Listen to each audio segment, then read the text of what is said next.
Bismillahirrahmanirrahim. Elhamdülillah. Vessalatu vesselamu ala Resulillahi amma ba'd.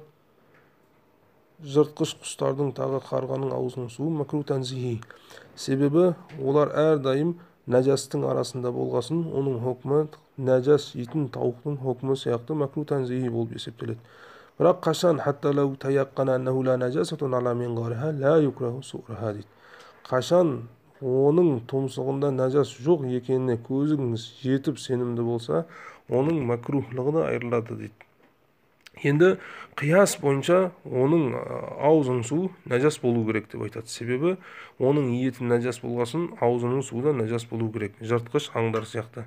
Бірақ оның аузының суын таза деп хөкім берген себебі жыртқыш аңдар су ішкенде тілімен ішеді деп айтады. Анна ташрибу билисаниха дейді. Олар тілімен ішеді, сол себептен сол тілінде нәжастық суға өтіп кетеді дейді. Бірақ жыртқыш құстар тұмсығымен ішкесін, оның тұмсық та сүйектен болғасын, ол әрқашан сүйек таза болады.